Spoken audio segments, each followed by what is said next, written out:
It's impossible to deny the fact that Breath of the Wild is one of the most recent industry-changing masterpieces of the video game industry. It has single-handedly achieved so many accolades and will be the source for inspiration for many other games for years to come. But after playing the entire game up to 99%, missing only a handful of Korok seeds by the end of my adventure, I looked back on the whole experience with one major issue prevalent in my mind. Breath of the Wild did almost absolutely everything beautifully. The world is phenomenal, gigantic and immersive. The mechanics, at least for the most part, are refreshing and interesting to play around with. The level design is unique and really adds to creating a much larger and greater picture. And the ideas and possibilities expressed for what the Legend of Zelda can achieve is wonderfully realized. But amidst all the efforts Nintendo has injected in this game to make the ultimate polished masterpiece that it is, Nintendo fell for one trap that's been encapsulating a little too much of recent AAA games: AI. This has been an issue for many video game companies in the past, and the results of bad AI can often be one of the most ironically greatest moments of a player's experience, or just as often is the host of some of the worst. But of course, companies have been tackling and fine-tuning the effectiveness of AI for years. I mean, it's basically a needed element of all video games because of the ever-present need for other mobile objects to be in the game in some form, be it enemies, partners, extras, or simply environmental fish. Because of this, the topic of AI has been something that has had over 30 years to be tweaked and recoded, especially as we transferred through different genres of games like the jump from 2D to 3D, as well as the general shift to all the variety of games we have coming out at the moment. But how does this apply to Breath of the Wild? Well, Breath of the Wild is absolutely soaked in AI from all angles. The horses you ride come equipped with their own internal route system for if you don't want to use the control sticks anymore. Each environmental living being has its own behavior and reaction settings. The citizens found throughout the land of Hyrule each have their own daily routine and routes that they partake in a loop. Out in the field, you can find both citizens and enemy creatures clash and interact. And of course, the fish you can hunt in the waters continue to act as the way they did back in the day. I bet of all things that sentence is the one that's going to annoy people. Now, the AI for Breath of the Wild is extensive. Most of the AI mentioned is simply the kind of stuff you would expect, and is likely to also be prevalent in most games you play. However, Breath of the Wild makes the effort to go just that little bit further in every element of AI. Most specifically, let's look at the creatures. Going with the generic bokoblins of this incarnation, they often appear as a group at a campsite. Leaving them alone, you can see how some of their routines and rituals work together. At a campsite, you can see them all sit down and relax, or they can be dancing around having a merry time. They can be preparing for food they got prepared, or they can be simply picking their noses. They can react in a variety of different ways depending on what you give them. Upon noticing you, they will dash for their weapons left on a nearby log. If they can't access the logs, they'll throw rocks at you. Any weapons they can find will be used against you. Give them a spear and they'll swing it in a circle. Give them a box and they'll chuck it towards you.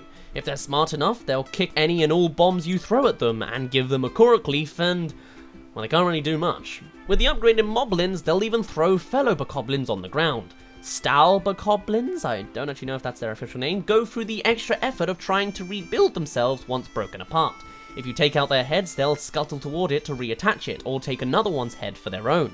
I think some also use the head as a weapon too, though that might just be Link. Even things like the Guardians have a set scouting route and generally do most of what they can to try and find you if they lose you. Usually. Now really, these are all good things. They were put in with the directional purpose of giving the player options. With Breath of the Wild being the groundbreaking new open-air Zelda game made to be the stark opposite of the previous Skyward Sword, it only makes sense that all of these uses of AI were put in to give the player multiple different routes for the combative approaches. You can shoot nearby bees, use a boulder, steal their weapons, etc, etc. It's also obviously a way for Nintendo to show off the prowess of their AI technology. But this is Breath of the Wild's biggest flaw. The AI in this game is too extensive. It's too good. It's prioritized too highly. This is the classic trap that AAA companies have fallen into, concerning quality over quantity in far too unbalanced a manner.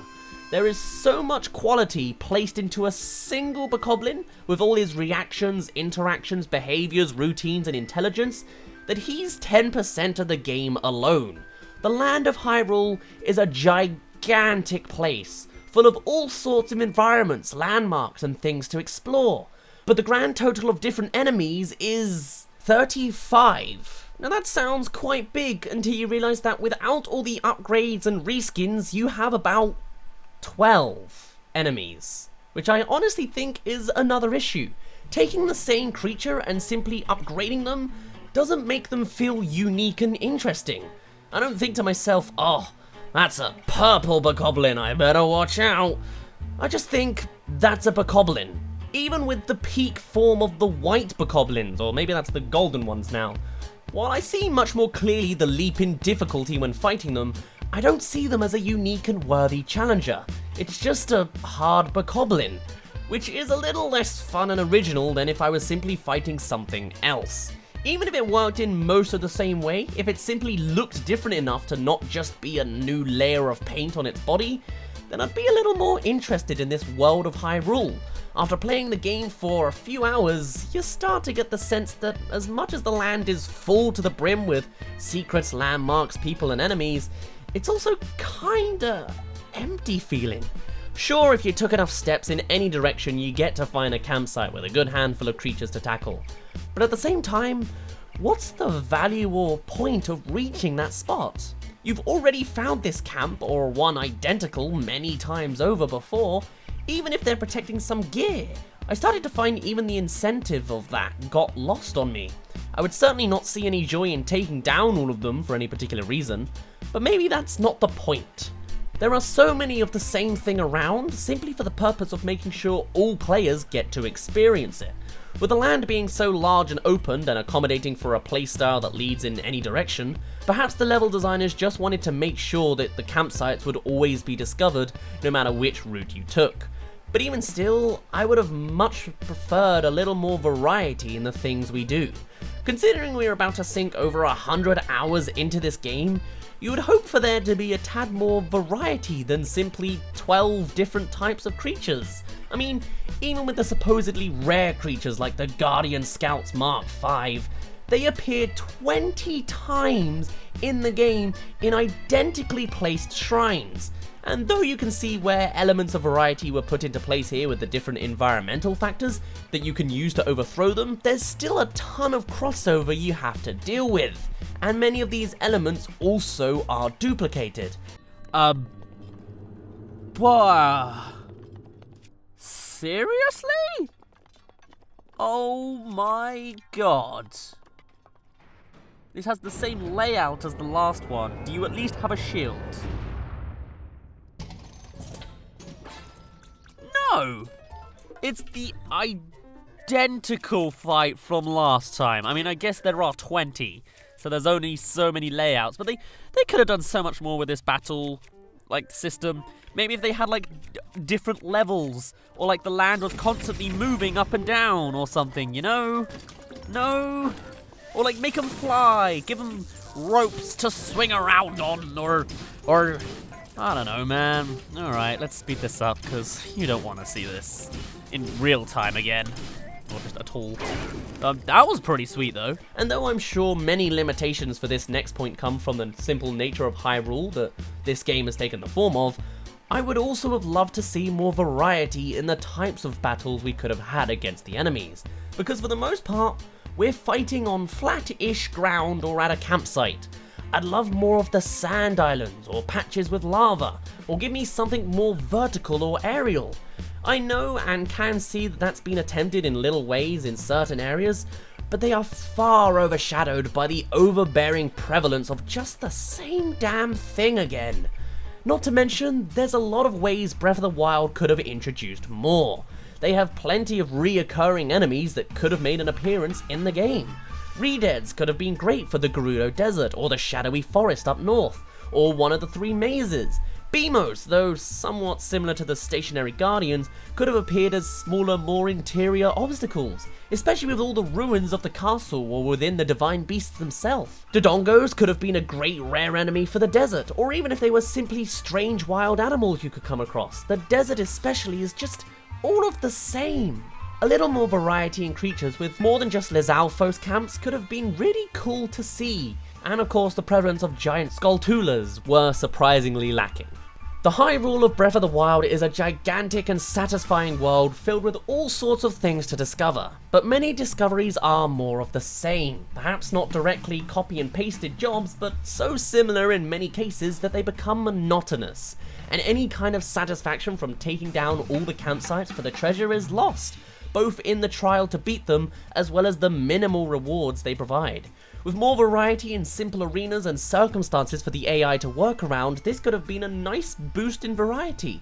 The simple amount of similarly shaped treehouse camps with slight colour differentiations makes for boring, repetitive gameplay, to the point that most players would simply seek and avoid upcoming enemies if they had already had a similar experience before.